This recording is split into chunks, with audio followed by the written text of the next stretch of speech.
Оройн тэргүүлэгчтэй Монголын мэдээ телевиз цагийн хүрд мэдээллийн хөтөлбөрийн пүрэв гарагийн дугаараа эхэлж байна. Эхлээд та бүхэн өнөөдөр үзүүлэх зарим мэдээний товчтой танилцсан уу.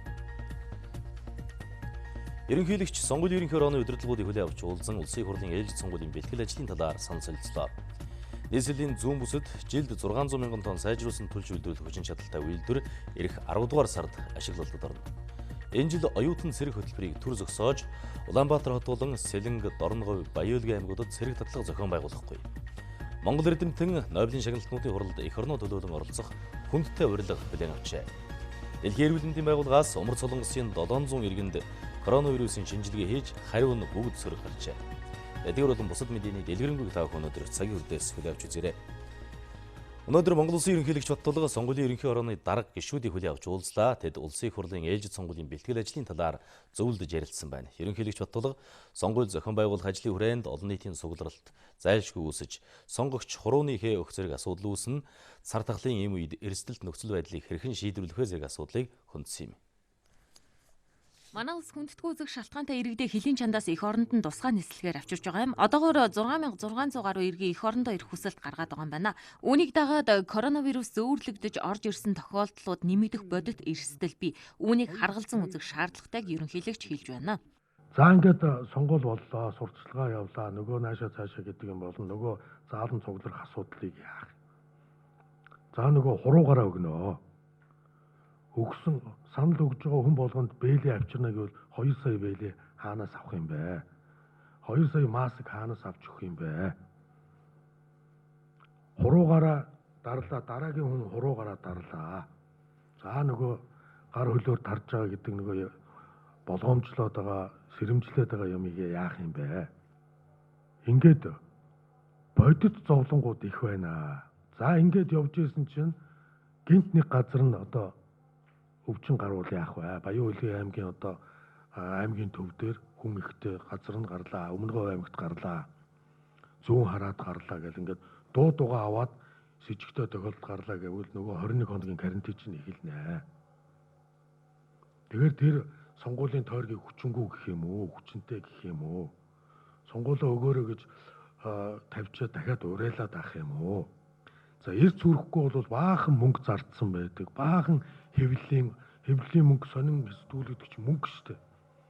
Хэвлэл мөнгөгүй тараадаг. Энэ баахан юм гээд бодицонд ширээнд конторт ингээд ангина. Энийг бүгдийг боллоо гэх юм уу?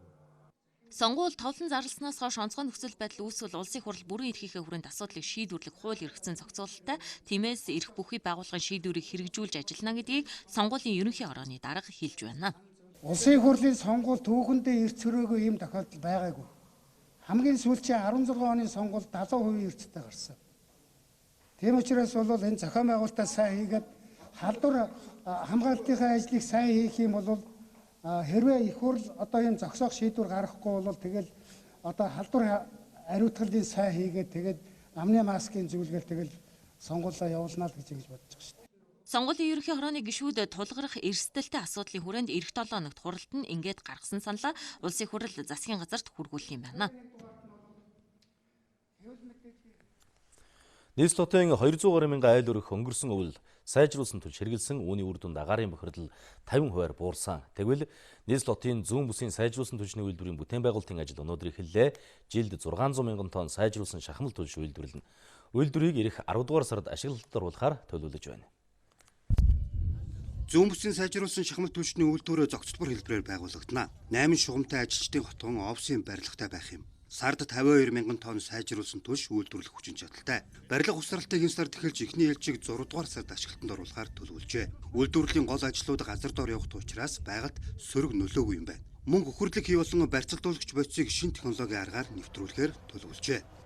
Газар дор байгууламж ихтэй гэдэг утгаараа бол одоо газар шорооны болон одоо бусад барилгын ажлууд бол 9 сар гэхэд үндсэндээ дуусаад энэтэй зэрэгцүүлээд тоног төхөөрөмж угсралтын ажлуудыг бол хийн. Шинэ суурьшил, шинэ суурин үүсэж байгаа гэдэг одоо давуу талуудыг болно. Хүн дээр бэрхшээлийн хувьд бол мэдээж одоо өмнө гарсан туршлага дээр одоо алдаа тутагдлгүй ажиллах юм ажлуудыг бол зохион байгуулж ажлыг болон сайжруулах тал дээр онцгой анхаарч гаргасан. Шинэ төрлийн барилгын судалгаа хийгээд нэмэлт материалын тусламжтайгаар бид нар нэг за хөхрийн агуулмжийг олон улсын дунджаас 2 дахин доошоо буюу 50 одоо 0.5% орчин болох дурсдууд хийгдсэн. Үйлдвэрлэлийн хүчин чадлыг нэмэгдүүлснээр шахмал түлшний нөөц бүрдүүлэлт түгээлт зэрэгт хүндрэл гарахгүй юм. Гэр орооллын айлдвархууд жилд 1.2 сая тонн түүхийн нүрс хэрэглэдэг. Хоёр дахь сайжруулсан түлшний үйлдвэр ашиглалтанд орсноор 600 мянган тонноор нэмэгдэж жилдээ 1.2 сая тонн шахмал түлш үйлдвэрлэнэ гэсэн үг. Тээвэрлэлтийн хувьд бас иргэдэд за аюулгүй төмөр замаар бас тээвэрлэх энэ боломжийг хангаж байгаагаараа бас онцлогтой байгаа. Агаарт жишээлбэл нунтаг тоосон цор өсөхгүй байх энэ чиглэлийг бол барьж байгаа. Одоогийн шахмал түлшний үйлдвэрийн түүхийдийг Өмнөдгөө аймгийн Ухаан авдгийн урхагаас автозамаар тээвэрлэж байна. 5-7 зүүн баянгийн төмөр зам ашиглалтанд орсноор түүхийдийг төмөр замаар тээвэрлэх боломжтой болох юм а. Шинэ үйлдвэрийг дагаад төмөр замын нэмэлт бүтээн байгуулалтууд явагдах юм. Баян зөвлөгийг бол ачлалтын өртөө болгоно. Жилдээ 1 сая гаруй тонн нүүрс энд очиж боловсруулагдаж Улаанбаатар хот болон бусад хот суурин газруудад бол түгээгдэх ёстой. Тэгээ гол тээвэр нь бол төмөр замаар хийгдэнэ. Энэ өртөн дээр бол тээврийн ажил хийгддэггүй байсан. Мэдээж энэ том үйлдвэр баригдахад технологи өөрчлөгдөж энэ зөвлөг бол том ачлалтын өртөө болно. Үйлдвэр ашиглалтанд орсноор 1000-1500 хүнийг ажлын байраар хангана. Үүнийгээ дагаад үйлдвэрлэл үйлчлэгээ өгөх бүрэн боломжтой. Учир нь 110 кВт-ийн цахилгаан дамжуулах агаарын шугам давхар ашиглалтанд орно. Ямар ч хэлээ гэсэн бас налах дүүрэгд барьж байгаа нь бол налах дүүргийн бас агаарын бохирдлын асуудал хүндэснийг шийдэн. Нөгөө талаараас налах дүүргийн иргэдийн бас нэг ажилгуудын асуудалд бас эргээр нөлөөлөх ийм боломж бүрдэнэ. Энд бол 110 дэд станцын бариад өгчих нь. Ингэснээр бол эрчим хүчний хангамжийн асуудлууд гэдэг энд бас дэд бүтцийн нэлээд ажлууд хийгдэнэ лээ. Төмөр зам, мөн бас хар зам тавих ийм ажлууд бас давхар хийгдээд явчихна. Өнгөрсөн үеийн нийслэлийн төвийн 6 дүүргийн 600 мянган тонн түлшийг сонгой хайрхан дүүрэгт байрлах сайжруулсан шахмал түлшний үйлдвэр дангаараа хангасан. Шинэ үйлдвэрийг бий болгосноор Гачуурт, Налайх, Багнуур, Баг хангаа зэрэг хотын төвөөс хол бүсийн айлдвархууд шахмал түлш хэрэглэх бүрэн боломжтой болж байгаа юм. Хамгийн гол нь чанартай хариуцлагатай цаг хугацаанд ашиглалтанд оруулахыг Монгол Улсын ерөнхий сайд чиглэл өглөө. Ирэх жил бид Улаанбаатар хотынхаа утааг дахиад багасгах гэж бодож байгаа. Энэ жил бид 50% багасгасан шүү дээ Улаанбаатар утааг. Одоо энэ хоёр дахь үйлдвэрийг ашиглалтанд оруулж чадвал бид Улаанбаатарын утааг дахиад 20-30% багасгах. Тэгээ зүүн бүсийн сайжруулсан шахмал түлшний үйлдвэрийг барих ажлыг цаг хугацаанд нь чанартай сайн зохион байгуулах хэрэгтэй. Урд нь бид нэг үйлдвэр бариад үдцсэн учраас одоо бидэнд туршлага байгаа. Ирэх өвлөөс нийслэлчүүд дортог бохирдол багтаа шахмал түлш хэрэглэж эхлэх нэ. Ингэснээр 2020-оос 2021 онд Улаанбаатар хотын агаарын бохирдол 70-аас 80% буурна гэж тооцоолжээ. Коронавирусын цар тахалтай тэмцэхэд дэмжлэг үзүүлэх чиглэлээр Монгол Улсын засгийн газар Дэлхийн банктай 26.9 сая Америк долларын хөнгөлтэй зээлийн гэрээ байгууллаа. Энэ санхүүжилтээр манай улсын эрүүл мэндийн салбарт нэн шаардлагатай тоног төхөөрөмж багаж хэрэгслүүдийг нийлүүлэх юм байна. Төслийн хүрээнд нийслэлийн хан уул дүүрэгт байрлах 300 ортой төрх эмнэлэг, анагаахын шинжлэх ухааны үндэсний их сургуулийн дэргэдэх сургалтын эмнэлэг, улсын 3 дугаар төв эмнэлэгт тоног төхөөрөмж нийлүүлнэ. Мөн нийслэлийн 9 дүүргийн нэгдсэн эмнэлэг, орон нутаг дахь нэгдсэн эмнэлгүүд гээд нийтдээ 1000 орчим нэр төрлийн 11500 гаруй тоног төхөөрөмж нийлүүлэх юм а. Хаана ямар асуудлыг яаж шийдэх вэ, юу хэрэгтэй вэ гэдгээ бол манай эрүүл мэндийн яамныхан маш тодорхой дэлгэрэнгүйгээр гаргаж өгсөн, нарийнч төлөвлөгөөтэй байсан. За үүн дээр манай Дэлхийн банк, Азийн хөгжлийн банкны олон байгууллагууд хамтарч ажиллаж тодорхойлж санхүүжилтийн шийдэж өгөх юм ажлыг үе шаттайгаар эхлүүлж байгаа. Тэгээ энэ төсөл бол богино хугацаанд хэрэгжих учиртай үр дүнгээ Монголд өгч энэ коронавирусын халдварыг хамгаалах, ороод ирлээ гэхэд эмчлэх, урьдчилан сэргийлэх, онцлох энэ бүгд дээр бол үнэтэй хувь нэмрээ оруулж явна гэж бодож байна. Дэлхийн банкны зүгээс COVID-19 үед улс орнуудад дэмжлэг үзүүлэх зорилгоор нийт 14 тэрбум долларын санхүүжилтийг баталсан. Монгол улсын хувьд захирлуудын зөвлөлөөс төсөв батлуулсан анхны орнуудын нэг болж байна.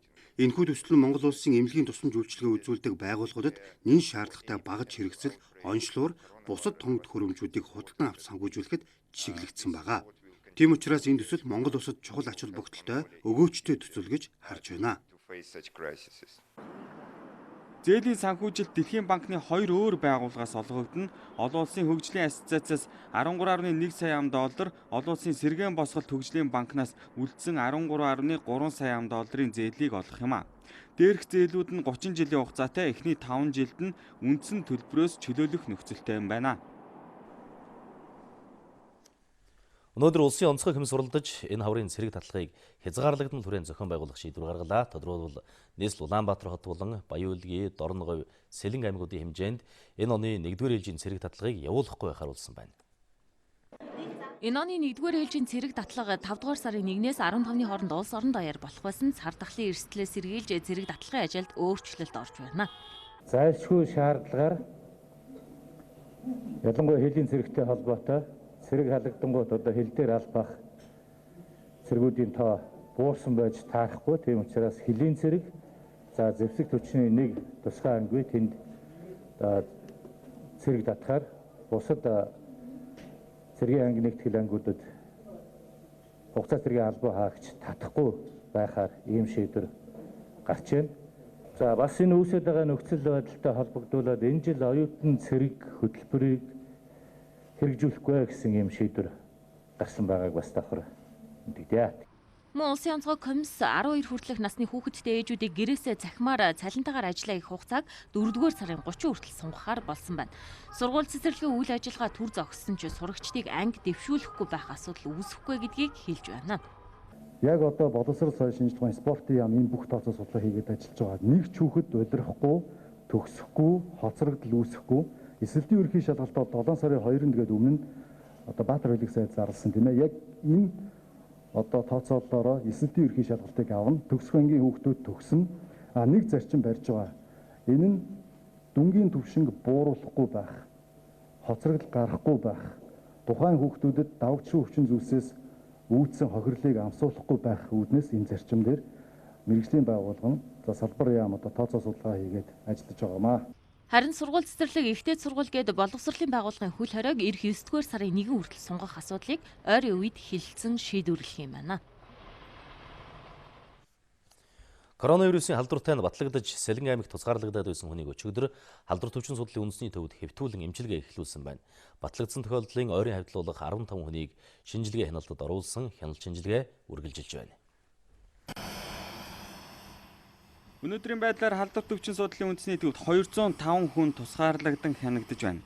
Өчигдөр Сөүл Улаанбаатарын тусгай нислэгээр ирсэн зорчигчдоос 83 хүнийг халдвар төвчин судлалын үндэсний төв тусгаарлан тандалж шинжилгээ хийж байна. Замын үд суманд коронавирусын нэг с сэжигтэй тохиолдол илэрч тусгаарлагдсан, одоогоор батлагдсан тохиолдол нэмж бүртгэгдээгүй байна. Сэлэнг аймагт тусгаарлагдсан 9 хүний шинжилгээнд коронавирус илрээгүй. Хөсөөдөд тусгаарлагдсан 8 хүний шинжилгээ тандалтын зорилгоор хийсэн 21 хүнд хийсэн шинжилгээнд коронавирус илрээгүй байна. Нийт 38 шинжилгээ хийлээ.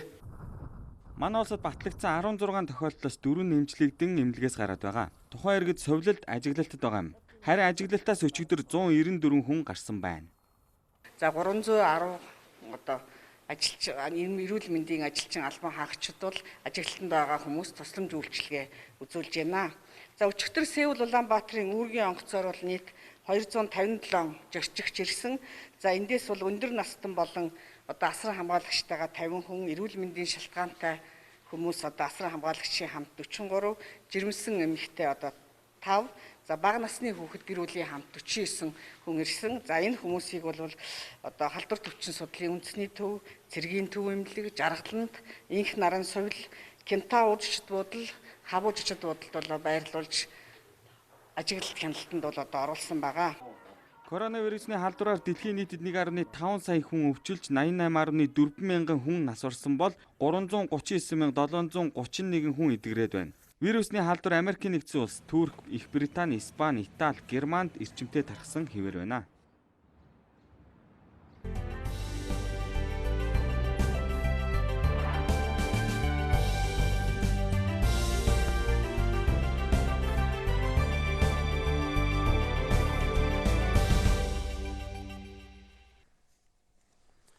Улсын хурлын чуулганы өнөөдрийн хурлаанаар засгийн газраас өргөн мэдүүлсэн COVID-19 сар тахлын үед иргэдийн эрүүл мэнд орлогыг хамгаалах, ажлын байрыг хадгалах, эдийн засгийг идэвхжүүлэх багц арга хэмжээний тогтоолын төслийг хэлэлцэн баталлаа. Ингэснээр манай улс 1 жилийн улсын төсвийнхөө бараг 50 орчим хувьтай тэнцэх санхүүжилтээр иргэд аж ахуйн нэгжээ дэмжиж төр ачааны хүндийг үүрэх шийдэл төрж байна. Улсын хурлын гишүүд онцгой нөхцөлийн үед үндэсний үйлдвэрлэлээ дэмжих асуудлыг хүндснөөр жижиг дунд үйлдвэрийг хөгжүүлэх сангийн хөрөнгийг мөн нэмэгдүүлэхээр боллоо. Улсын хурлаар хэлэлцэн баталсан тогтоолын төслийн үр дүн нь иргэн аж ахуй нэгжид бодит дэмжлэг болж хүрэх ёстой. Тиймээс онцгой нөхцөлийн үед бичил жижиг дунд бизнес эрхлэгчдэд дэмжих боломжийг нээж өгч байна.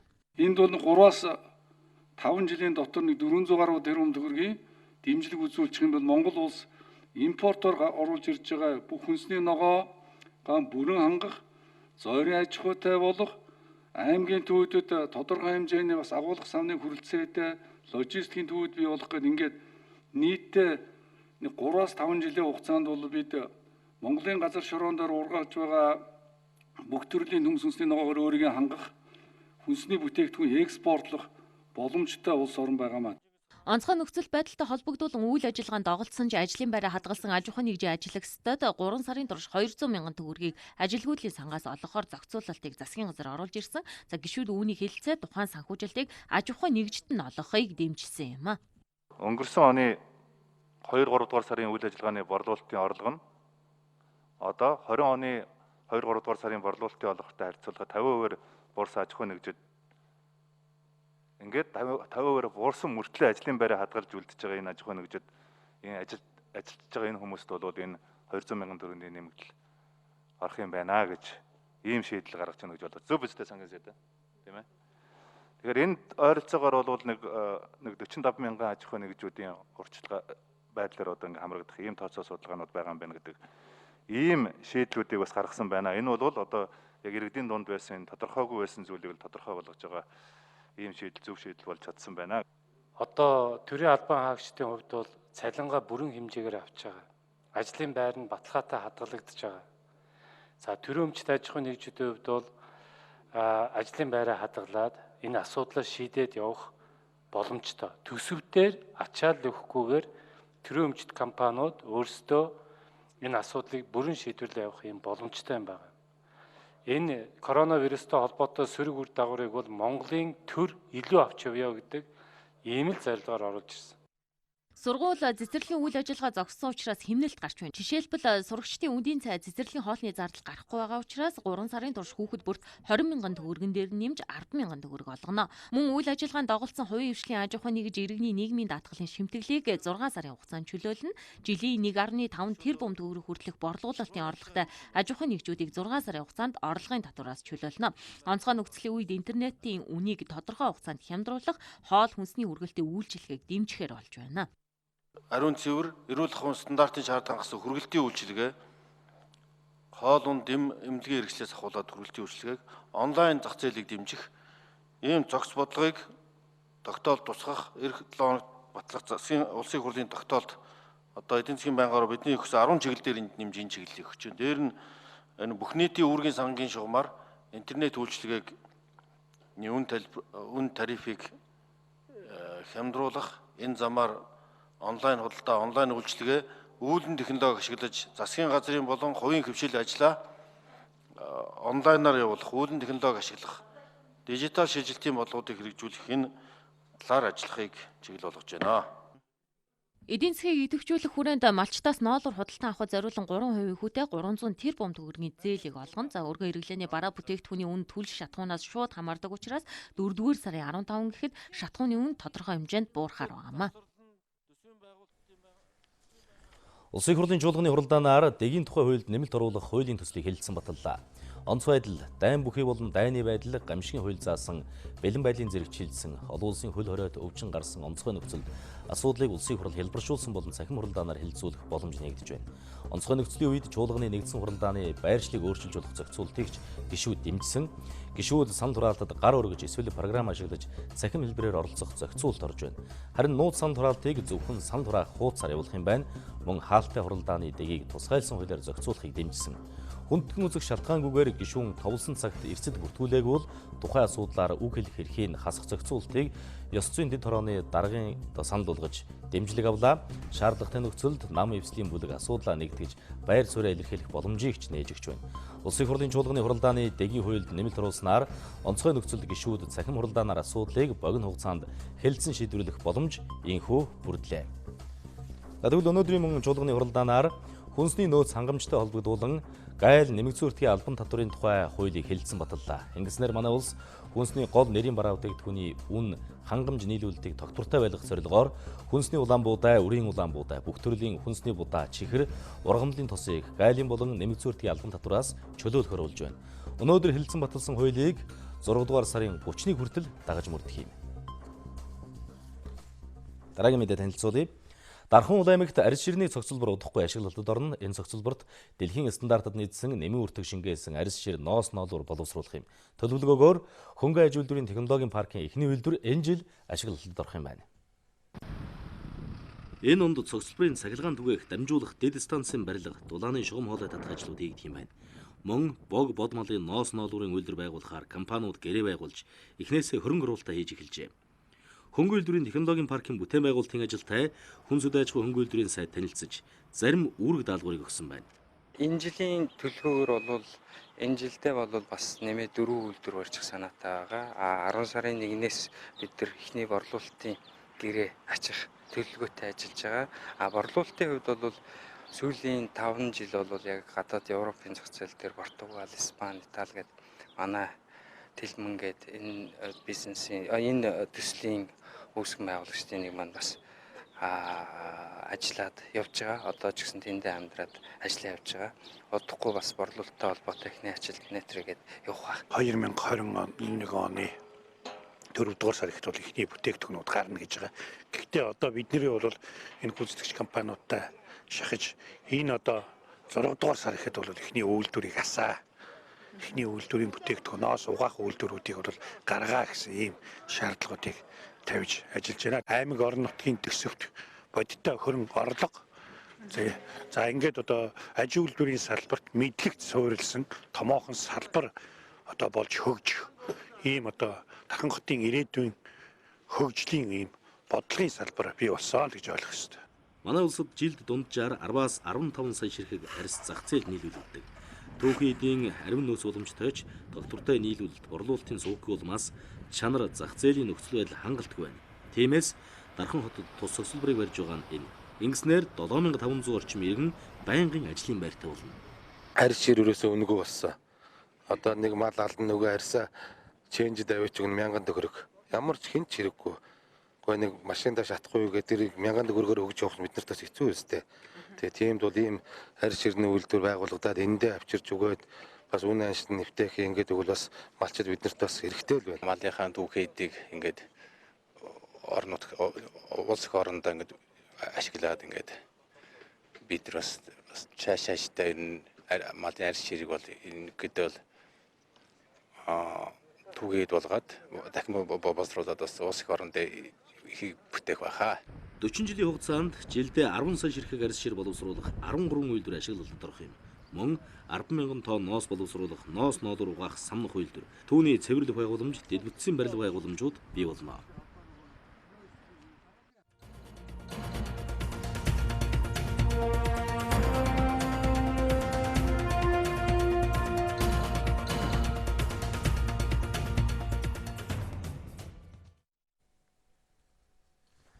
Цагийн хүрд энэ 7 хоногт ерөнхий боловсролын сургууль төгсөгчдийн эзэлтийн шалгалт мөн мэргэжил сонголтын талаар цоврал сэдвийг багцлан хүргэж байгаа. Жил бүр гадны улс орнуудад 1300 орчим оюутанд тэтгэлэг олгож, засгийн газар хоорондын гэрээгээр суралцдаг. Энэ жилийн хувьд тэтгэлгийн санхүүжилт бүрэн хийгдээгүй. Дээр нь гадны улс орнууд оюутан элсүүлэх журамдаа өөрчлөлт оруулж байгаа учраас тодорхой шийдвэр гараагүй, төр хүлээлтийн байдалтай байна. Гадны улсын ихтэй сургуульд суралцах хүсэлтийг он гарсаар салбар яамд 2 дугаар сараас 5 дугаар сарыг дуустал хүлээж авдаг журам бий. Гэтэл коронавирусын тархалтай холбоотой зарим улс орнууд гадаад улсын иргэн хүлээж авахгүй, мөн ихтэй сургуулийн үйл ажиллагаа жигд бус байгаагаас тэтгэлэг хойшилсан байна. Өнөөдрийн байдлаар Орос улбаны улс болон бүгд найрамдах Хятад улс Унгар улсын тэтгэлэгт хөтөлбөр зарлагдаж 2000 гаруй оюутан бүртгүүлсэн байна.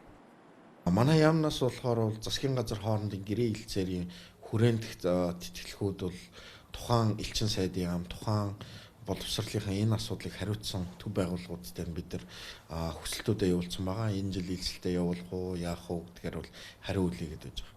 Гэхдээ бид нар иргэдтэй юм бол явагдахад бол мэдээж зар нь тавигдсан, сонгон шалгаруулалт нь явагдана. Тэгээ зар нь тавигдсныхаа дагуу хүүхдүүд энэ сонгон шалгаруулалтын тэтгэлэгтээ оролцоод чөлөөтэй өрсөлдөд тэрүүн дээр тэнцээд явах болцоо бол байгаа. Хоёр улсын засгийн газрын хоорондын гэрээгээр улс орон бүр харилцан адилгүй нөхцлөөр оюутанд тэтгэлэг олгодог. Зарим сургууль зөвхөн сургалтын төлбөрийг даах нөхцөлтэй байдаг бол зарим нь амьдрах байр, урамшуулал, дээр нь сургалтын төлбөрийг 100% хөнгөлөх нөхцөлтэй байдаг. Үүнээс гадна дотоодын ихтэй сургуульд элсэн суралцахад сургалтын зээл олгож, оюутныг дэмжих хөтөлбөрийг 2018 оноос эхлэн олгож эхэлсэн. Жил бүр 30 гаруй тэрбум төгрөгийг 11 мянга орчим оюутанд олгодог юм а. Монголын одоо 90 гаруй ихтэй сургууль суралцж байгаа, магадлал идэвхжлэгдсэн сургууль суралцж байгаа оюутнууд бол олгодог юм байна. За мөн үүнтэй уялдуулаад бол зөвхөн одоо бакалаврын оюутнууд гэхээс илүүтэйгээр магистр докторийн одоо оюутнуудад бол олгодог. За энэ ямар үндсэн шалгуур байна нөхөр бакалаврын оюутанд бол эсдийн ерөнхий шалгалт нь бол 600 болон түүнээс дээш оноо авсан бол бакалаврын оюутанд олгодог. Магистр болон докторийн оюутанд бол сурлагын голч дүн нь бол 3.2 болон түүнээс дээш байх юм бол энэ хөнгөлөлтөө буюу зээлийг бол олгож байна. Жил бүр гадны болон дотоодын ихтэй сургуульд эсэгчдийн дунд тэргүүлэх зэргийн мэргэжил сонголтыг дэмжих чиглэл барьж ажилладаг. Энэ жилийн хувьд эдгээрийн аль аль нь хүлээлтийн байдалтай байна. Оюутанд олгодог сургалтын төлбөрийн 6 жилийн хүүгүй зээлийн санхүүжил зогссон. Гадны ихтэй сургуулийн тэтгэлэгт хөтөлбөрүүд тодорхой шийдэлд хүрээгүй байна.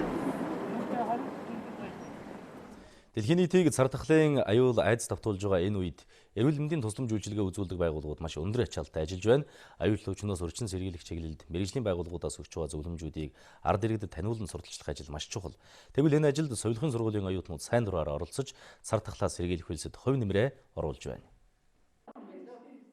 Анагаахын шинжлэх ухааны үндэсний их сургуулийн соёлын сургуулийн төгсөх дамжааны оюутан Мөнгөн цэцэг Баянгол дүүргийн 14-р хорооны өрхийн эмнэлэгт сайн дурын ажил хийж байна.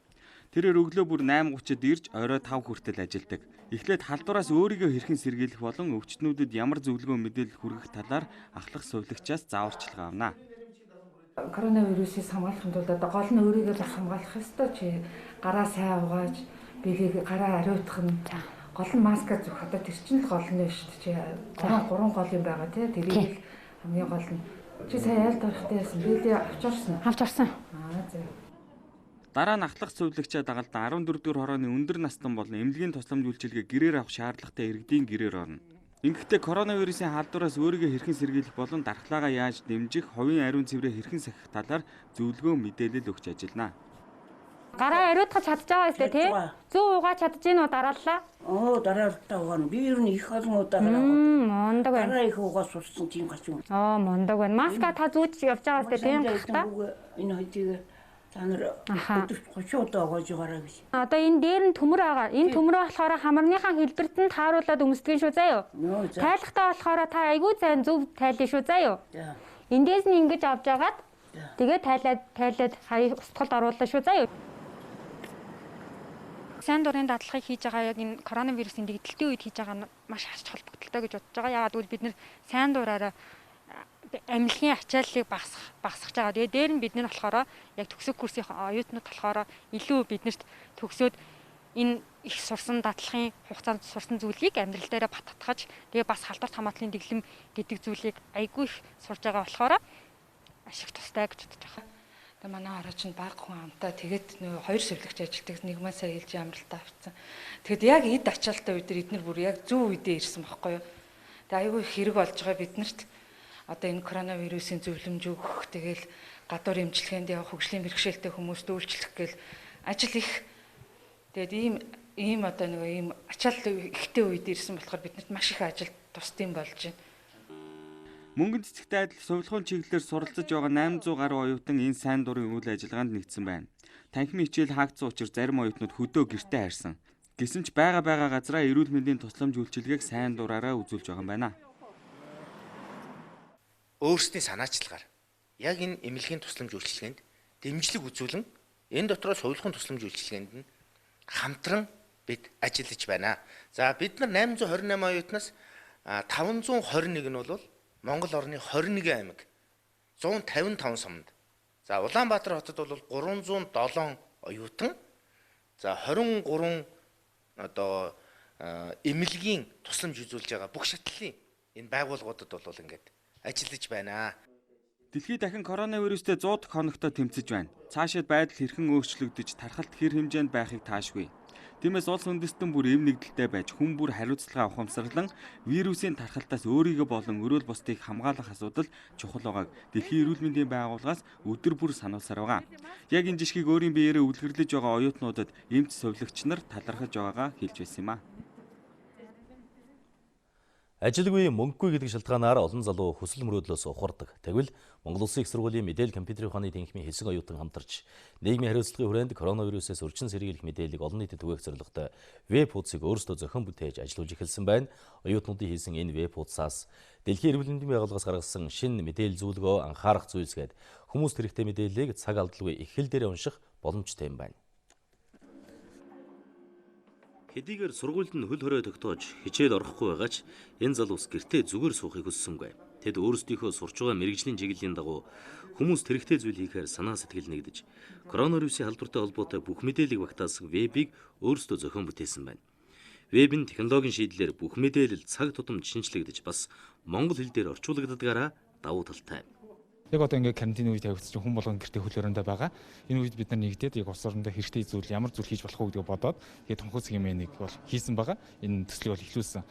Энэ төслийн хүрээнд болохоор коронавирустай холбоотой бүх мэдээлэл хүн нэг газараас авах боломжтой хамгийн гол нь зөвлөгөө мэдээлэл яг одоо юу болж байна, дэлхийн орнд юу болж байгааг мэдснээрээ зөв мэдээлэл авснаар хүн өөрийгөө тухайн вирусоос сэргийлж чадна, гэр бүлээ хамгаалж чадна, цаашд юу хийх вэ гэдэг шийдвэр бол гаргаж ингэж өгөх боломжтой байгаа. Тунхагцлыг хийх болохоор бүгдээрээ 20 цэрийн 4 мөрдөд бүгдээрээ гэр гэрээсээ онлайнаар энэ хөгжүүлэлтийн процесс явагдсан байгаа. Нийгэмд тулгамдж байгаа нэг хүндрэлтэй асуудал байсан нэг худал ташаа мэдээлэл нийгэмд тархсан байсан. Тэгээд энийг болохоор мэдээлэл технологи оюутнууд, Монгол Улсын мэдээлэл технологи оюутнуудын одоо шийдэж чадах асуудал байна гэж харж үзээд баталгаатай мэдээллийн их сурвалжуудаас нэг дор ингээ мэдээллийг хүргэх юм бол энэ асуудлыг шийдэж болох юм байна гэж үзсэн. Ийхүү веб хуудас ажиллуулж эхэлсэндээ сэтгэл хангалгүй шинэ аппликейшн зохион бүтээж эрх авахаар хүлээж байгаа тухайч ярьж байлаа. Бид анагаахын оюутны зөвлөлтөд хамтран зөвлөгөө болон бус коронавирустай холбоотой мэдээллийг түргэн шоу хүлээн авч байгаа. Мөн Монголын ихтэйд бус сургуулиудтай бидтэй хамтран ажиллах бүрэн боломжтой байгаа. Оюутнууд бүгд өөр өөрийн гэсэн хүсэл мөрөөдөлтэй. Сурахын хажуугаар мэрэгжлээрээ давхар ажиллаж бас дипломын ажлаа бичээд зам муутай байгаа. Гэсэн хэдий ч ажлын нарийн төлөвлөгөө гаргаж бүгд өдөрт 2 цагийг шинээр гаргасан аппликейшн болон веб хуудасаа хөгжүүлэхэд зарцуулна. Хийж байгаа ажлаас урам авч аж үйлдвэрийн 4-р хувьсгалын жинхэнэ эзэдэн байхыг мөрөөдөж бас олон улсад хүлээн зөвшөөрөгдсөн үн цэнтэй боловсон хүчин болох мөрөөдөлтөд явдгаач ярьцгааж байлаа. Холбооны бүгд найрамдах Герман улсын Линдау хотод ирэх 2021 оны 6 дугаар сард Нобелийн шагналтнуудтай хийх уулзалт болон 70 дахь удаага зохион байгуулагдаж байгаа уулзалтад эх орноо төлөөлөн оролцох урилгыг залуу судлаач Жавзмаа хүлээн авсан байна. Линдаугийн уулзалтанд ангаах ухаан, хим, биологийн чиглэлээр Нобелийн шагналыг хүргэсэн эрдэмтэд урилгаар оролцдог байна. Энэ удаа дэлхийн өнцөг булан бүрээс сонгогдсон 650 гаруй эрдэмтэд судлаачид оролцох юм. Уулзалтын үеэр Нобелийн 70 гаруй шагналтанд Монгол орны үнэр дургамлын эфирийн тос сэдвтэй бүтээлийн танилцуулна. Бүтээлийн танилцуулснаар судалгааны ажлаа баяжуулах, бусад орны эрдэмтдийн туршлага судлах гэх мэт олон боломж нээгдэж байна. Залуу судлаачид одоо өөрсдийнхөө судалгааг бие биендээ танилцуулах, дээрээс нь одоо судалгааныхаа ажлыг өргөдүүлэх, хамтран ажиллах, холбоо харилцаа тогтоох зорилгоор бол одоо орон орноос одоо аппликейшн бөглөд 600 гаруй залуу судлаач бол жил болгон оролцдог. Монголын шинжлэх ухааны ахтим одоо нэг химийн салбарыг төлөөлж явж байгаа учраас одоо яг очиод тэнцээ нөгөө баг болгож үүсгээд өөрийнхөө судалгааг танилцуулахаас өсвөлээл одоо яг одоо Монголд хийж байгаа судалгаа тэр тусмаа залуучуудын хийж байгаа судалгаа гэдэг өнцгөөс одоо тэнд одоо өөрийгөө танилцуулах учраас одоо маш их хариуцлага оногдож байгаа. Дээрээс нь залуу хүний хувьд яг тэндээс юу олж авах гээд байна вэ гэхээр одоо яг дэлхийн нийтийн химийн судалгааны чиглэл аль төвшөнд байгаа юм. Энэ чиглэл рүү бид нар хүрэхийн тулд бид нар юу хийх ёстой юм гэдгийг бол яг тэр уулзалтаас одоо би олж аавна гэсэн маш том хүлээлттэй байж байгаа. Тэрээр Монгол Улсын их сургуулийн химч мэргэжлэр төгсөж, их сургуулийн 3 дугаар курсээс эхлээд Монгол орны үнэр дургамлын эфирийн тосны судалгаа хийсэн. Аливаад тууштай байхыг харуулж байгаа тэрээр судалгаанд нийтдээ 15 жилийг зарцуулжээ. Хүний хувьд олон төрлийн ашиг тустай энэхүү тосыг хүнс, гоо сайхан, эмийн үйлдвэрлэлд ашиглахаар судалсан байна. Судалгааны дүгнэлтээ хурлын үеэр танилцуулах юм. Судалгааны ажлыг цаашдаа ашиглах, үйлдвэрлэлд нэвтрүүлэх төслийн ажлыг эхлүүлсэн байна.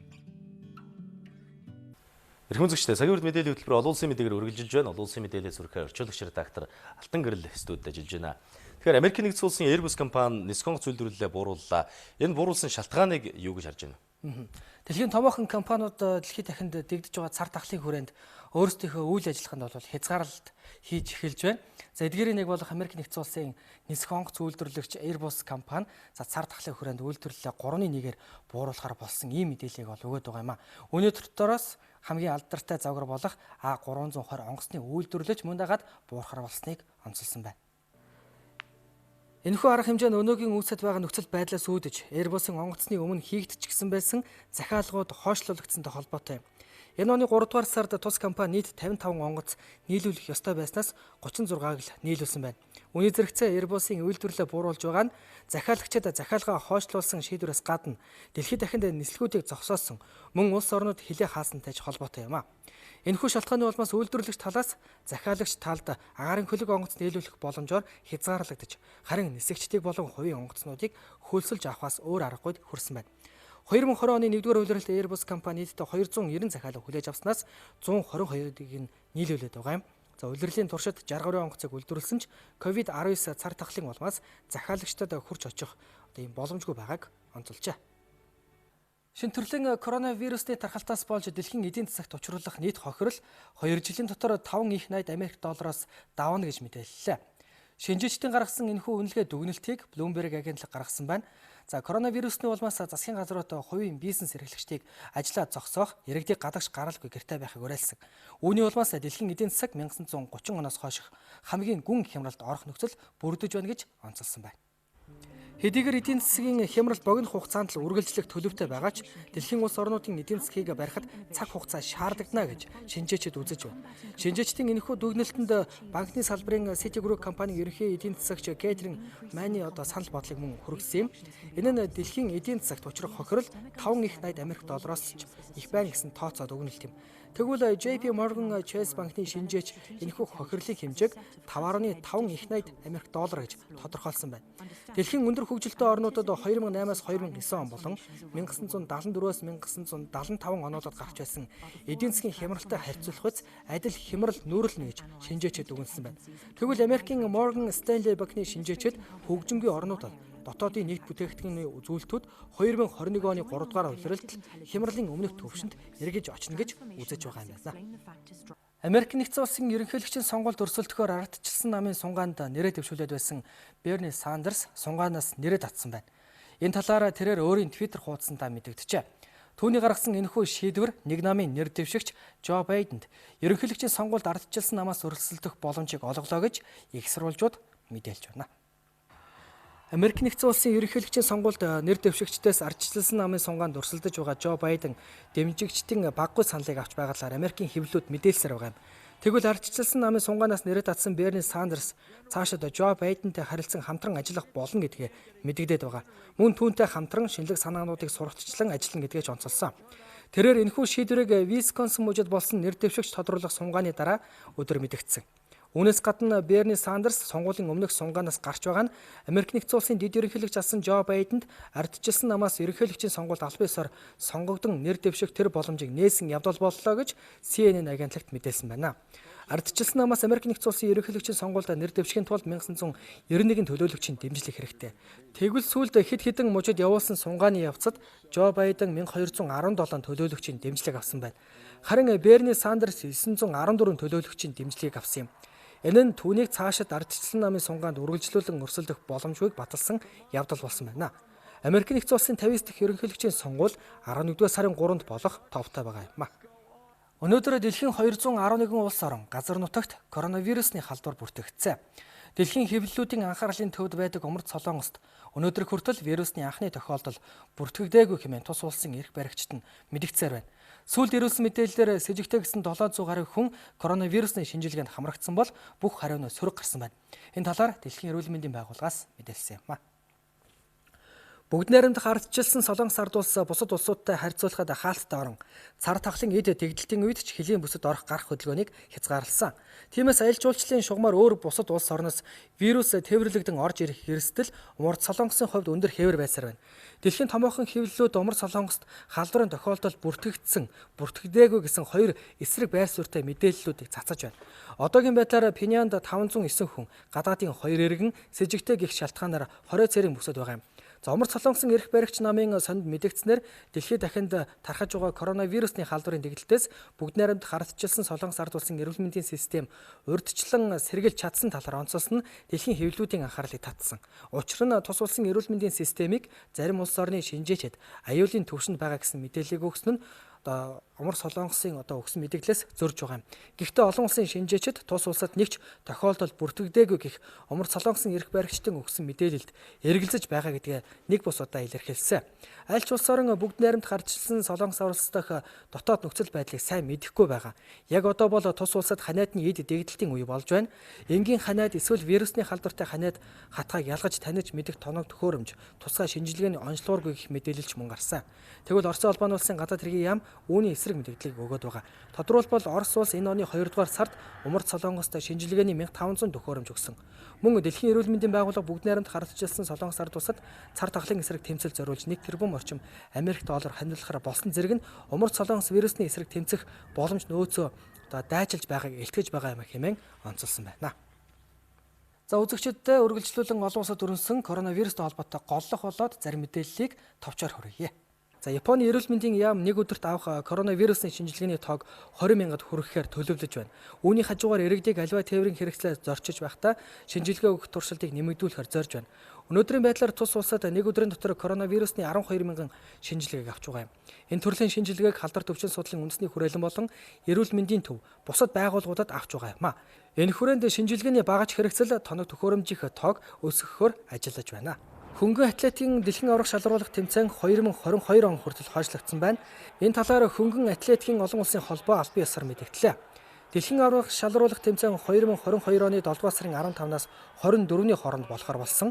Ийхүү хойшлуулах болсон шалтгаан нь коронавирусын тархалтаас болж Токиогийн Олимп, Паралимпийн наадмыг нэгжлэлээр хойшлуулсантай холбоотой юм. Учир нь томоохон арга хэмжээг зохион байгуулах бэлтгэл ажил давхцаж байна гэж үзсэнтэй холбоотой гэжээ. Европт коронавирусны халдвараар нас барагчдын 3/2-ыг эрэгтэйчүүд эзэлж байна. Энэ талаар Дэлхийн эрүүл мэндийн байгууллагын Европын асуудал хариуцсан албаны дарга мэдэгджээ. Одоогоор энэхүү халдвараар нас барагчдын дотроос эрчүүд эмэгтэйчүүдийнхээс яагаад ямар шалтгааны улмаас илүү байгааг хараахан олж мэдээгүй байна. Европ цар тахлын эгзэгтэй үе шатанд явж байгаа төдийгүй 20 цэрийн дэглэмийг хөнгөвчлөх хараахан болоогүй гэдгийг их баригчид цохон тэмдэглэж байна. Өнөөдрийн байдлаар дэлхийд дахинд коронавирусны халдвар авсан хүний тоо 1,519,442. Нийт нас барагчдын тоо 88,543, харин эдгэрсэн хүний тоо 330,890 хүрээд байгаа юм а. COVID-19 цар тахлын дэгдэлт дэлхийн улс орон засгийн газар компаниудын үйл ажиллагаанд хэрхэн нөлөөлж байна? Мөн эдийн засагт хэрхэн ямар өөрчлөлт авчирч байгаа талаарх мэдээллийг дэлхийн томоохон хэвлэл мэдээллийн их сурвалжууд инхүү онцолсон байна. За баярлалаа. Эрхэм үзэгчдээ олон улсын мэдээлэлээс орчуулагч редактор Алтан Гэрэл та бүхэнд хүргэлээ. За ойрын өдрүүдэд ихэнх нутгаар дулаарч хуур ажилт ихсэх тул болзошгүй гал төмрийн аюулаас сэрэмж тавихыг мөн анхааруулж байна. Ингээ хөтөлбөрийн төгсгөлд ойрын өдрүүдийн нийт нутгийн цаг агаарын мэдээ танилцуулъя. Өлгийн чөндөө 1 градус өдөртөө 14 градус дулаан, Улаангол чөндөө 10 градус үйдэн өдөртөө 1 градус дулаан. Ховд чөндөө 1 градус үйдэн өдөртөө 18 градус дулаан байна. Алтай чөндөө 6 градус үйдэн өдөртөө 11 градус дулаан. Удаастай чөндөө 2 градус үйдэн өдөртөө 13 градус дулаан. Тосон цэнгэл чөндөө 9 градус үйдэн өдөртөө 9 градус дулаан. Баянгор чөндөө 3 градус үйдэн өдөртөө 13 градус дулаан. Мөрөн чөндөө 2 градус үйдэн өдөртөө 17 градус дулаан. Хадгал чөндөө 7 градус үйдэн өдөртөө 11 градус дулаан. Цэцэрлэг чөндөө 4 градус үйдэн өдөртөө 15 градус дулаан. Хар хорин чөндөө 1 градус үйдэн өдөртөө 15 градус дулаан. Арвай хэр чөндөө 2 градус үйдэн өдөртөө 14 градус дулаан. Булган чөндөө 3 градус үйдэн өдөртөө 16 градус дулаан байна. Дархан хотод чөндөө 1 градус дулаан өдөртөө 20 градус дулаан. Эрдэнэт чөндөө 1 градус өдөртөө 16 градус дулаан. Чойр чөндөө 3 градус үйдэн өдөртөө 12 градус дулаан. Сүхбаатар чөндөө 2 өдөртөө 20 градус дулаан. Зүүн хараа зөндөө 1 градус үеийн өдөртөө 18 градус дулаан. Зүүн мод зөндөө 3 градус үеийн өдөртөө 13 градус дулаан. Багнуур зөндөө 6 градус үеийн өдөртөө 12 градус дулаан.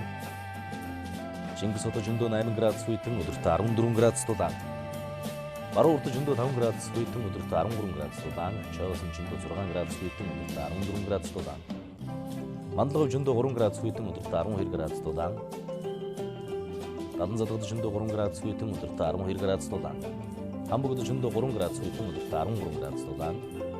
Сайн шанд зөндөө 3 градус үеийн өдөртөө 13 градус дулаан. Замын өдөр зөндөө 4 градус үеийн өдөртөө 11 градус дулаан. Нийслэл Улаанбаатар хотод зөндөө цэлмэг 2 градус үеийн өдөртөө 15 градус дулаан байна.